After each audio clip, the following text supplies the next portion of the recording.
Assalamualaikum warahmatullahi wabarakatuh. Rekan-rekan arsitek, perencana, akademisi, dan saudara-saudari semua. Selamat datang kembali di kanal kita, tempat di mana kita membedah harmoni antara ruang fisik dan nilai spiritual. Kali ini kita akan mendalami materi bertajuk Rumah Muslim di Era Hybrid. Mari kita mulai perjalanan intelektual ini. Selamat datang di era di mana batas antara kantor dan ruang keluarga semakin bias. Hari ini kita membahas bagaimana mendesain rumah sakinah di tengah dinamika kerja modern. Sebagai praktisi, kita harus melihat rumah bukan sekadar proyek fisik, melainkan amanah ruang. Landasan filosofis kita tertuang dalam Quran Surat Al-Mukminun ayat 29. Ya Tuhanku, tempatkanlah aku pada tempat yang diberkati, dan Engkau adalah sebaik-baik yang memberi tempat. Ayat ini adalah doa sekaligus parameter desain bagi arsitek, yaitu apakah rumah yang kita bangun mendatangkan keberkahan, atau barokah, atau justru memicu kelelahan mental? Namun, sebelum kita bicara teknis, mari kita definisikan ulang apa itu rumah dalam perspektif ruhani Islam. Dalam arsitektur Islam, rumah adalah epicentrum spiritual, moral, dan sosial, bukan sekadar aset fisik atau tempat sisa tenaga. Jika kerja hybrid memicu stres, itu tandanya tata ruang kita sudah menjauh dari ruh sakinah. Kita mengenal 3 pilar utama, sakinah, atau ketenangan, mawaddah, atau cinta, dan rahmah, atau kasih sayang. Hal ini selaras dengan Quran Surat Ar-Rum ayat 21. Desain yang baik harus memfasilitasi ketaatan, bukan justru memicu perselisihan karena ruang yang tumpang tindih. Ingat, arsitektur adalah alat untuk mencapai maqasid syariah, atau tujuan-tujuan syariah, yaitu menjaga jiwa dan kehormatan penghuninya. Lantas, kekacauan seperti apa yang sebenarnya terjadi di rumah-rumah modern saat ini? Rekan-rekan, mari kita jujur. Era hybrid membawa masalah nyata, seperti laptop di meja makan, rapat daring yang terganggu tangis anak, hingga privasi visual yang terancam. Masalah ini bukan sekadar ketidaknyamanan, tapi pelanggaran adab. Solusi arsitektur Islami menawarkan transisi spasial tegas dan zonasi lapis, atau layering, untuk menjaga gadul basor, atau menjaga pandangan. Kita harus menerapkan kaidah la doror wala diror, yaitu tidak boleh membahayakan diri sendiri maupun orang lain, termasuk dalam hal kebisingan. Rasulullah Shallallahu Alaihi Wasallam bersabda, sebaik-baik kalian adalah yang paling baik terhadap keluarganya. Hadis riwayat Tirmidzi. Desain yang kacau membuat kita sulit berbuat baik pada keluarga. Kunci utama untuk mengatasi kekacauan ini adalah pada rekayasa privasi. Batas ruang dalam Islam bukanlah kekakuan, melainkan perlindungan kehormatan. Kita harus membagi rumah ke dalam 3 zona, publik, seperti ruang tamu atau ruang kerja, semi-privat, atau keluarga, dan privat, untuk tidur atau ibadah.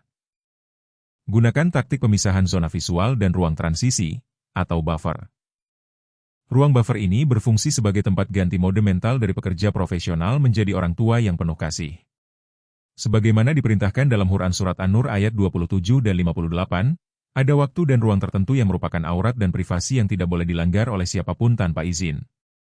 Selanjutnya, mari kita bedah bagaimana seharusnya sebuah ruang kerja itu dirancang.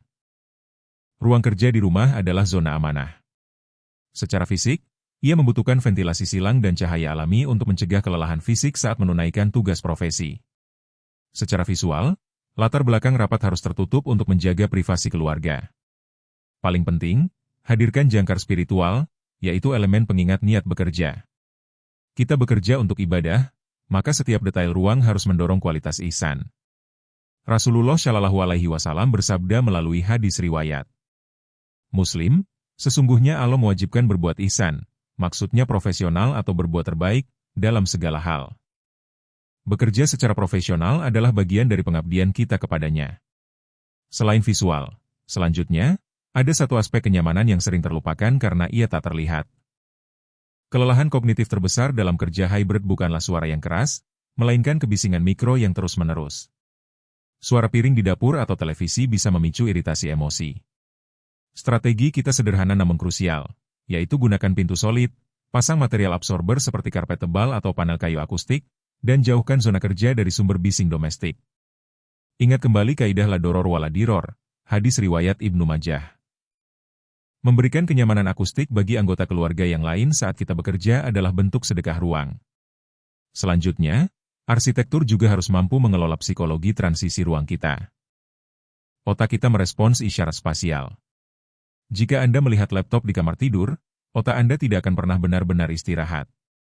Maka, ruang kerja harus dapat dimatikan secara visual setelah jam kerja usai. Taktik implementasinya adalah penggunaan lemari penyimpanan tertutup, atau concealed storage. Begitu maghrib tiba, tutup perangkat kerja, dan biarkan rumah kembali menjadi pusat pembinaan spiritual. Ingat, sebaik-baik salat seseorang adalah di rumahnya, kecuali salat fardu, hadis riwayat Bukhari dan Muslim. Jangan biarkan peralatan kantor menghalangi kehusyukan ibadah di rumah. Selanjutnya, bagaimana jika rumah kita sempit? Disinilah fleksibilitas berperan. Bagi rumah dengan luas terbatas, satu ruang bisa multifungsi asal transformasinya tertib. Kita bisa menggunakan partisi geser atau furnitur lipat modular. Namun, ada batasan, yaitu ruang tidur dan ruang ibadah dilarang keras menjadi tempat rapat permanen. Mengapa? Karena ketidakjelasan batas memicu prasangka dan ketegangan antar penghuni. Sebagaimana diingatkan dalam Quran Surat Al-Hujurat ayat 12 untuk menjauhi prasangka. Ruang yang tertata rapi menjauhkan kita dari konflik rumah tangga yang tidak perlu akibat tumpang tindih fungsi. Berikutnya ini adalah panduan teknis bagi para pengembang dan desainer. Untuk para kolega desainer, integrasikan 4 poin ini sejak fase drafting. Pertama, zoning tegas, di mana minimal buat satu ceruk kerja, niche, yang terdefinisi. Kedua, isolasi akustik, yaitu wajibkan spesifikasi material peredam pada dinding pemisah. Ketiga, orientasi spiritual, yaitu dengan integrasikan arah kiblat secara alami dalam layout. Keempat, privasi entry, yaitu rancang foyer agar tamu tidak langsung melihat jantung rumah. Lakukan pekerjaan ini dengan mutkin, yaitu rapi, profesional, dan paripurna, karena Allah Ta'ala menyukai hal tersebut. Hadis riwayat Tobroni. Desain yang matang adalah bentuk pemuliaan terhadap penghuni rumah. Sebagai penutup, mari kita rangkum sintesis dari seluruh pembahasan kita. Desain hunian modern bukan sekadar soal estetika atau efisiensi biaya, melainkan instrumen rekayasa perilaku.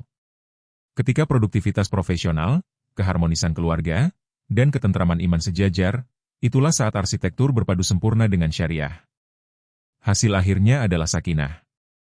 Barang siapa yang pagi hari merasa aman di rumahnya, sehat badannya, dan memiliki makanan, seakan dunia telah dikumpulkan untuknya. Hadis riwayat Tirmidzi. Inilah standar kesuksesan seorang muslim, yaitu merasa aman dan tenang di rumah sendiri. Selanjutnya, mari kita tutup dengan sebuah visi besar untuk hunian kita. Rekan-rekan sekalian, rumah hybrid yang ideal adalah yang menyeimbangkan ambisi dengan sakinah. Jangan biarkan obsesi profesionalisme menelan kehangatan keluarga di dalam rumah kita sendiri. Mari kita hadirkan sudut-sudut ketaatan di rumah kita. Kita tutup dengan doa dalam Quran Surat Al-Furqan ayat 74. Wahai Tuhan kami, anugerahkanlah kepada kami istri-istri kami dan keturunan kami sebagai penyenang hati, qurrata ayun, dan jadikanlah kami imam bagi orang-orang yang bertakwa. Terima kasih telah menyimak. Jangan lupa subscribe, like, dan share jika materi ini bermanfaat. Sampai jumpa di pembahasan berikutnya. Wassalamualaikum warahmatullahi wabarakatuh.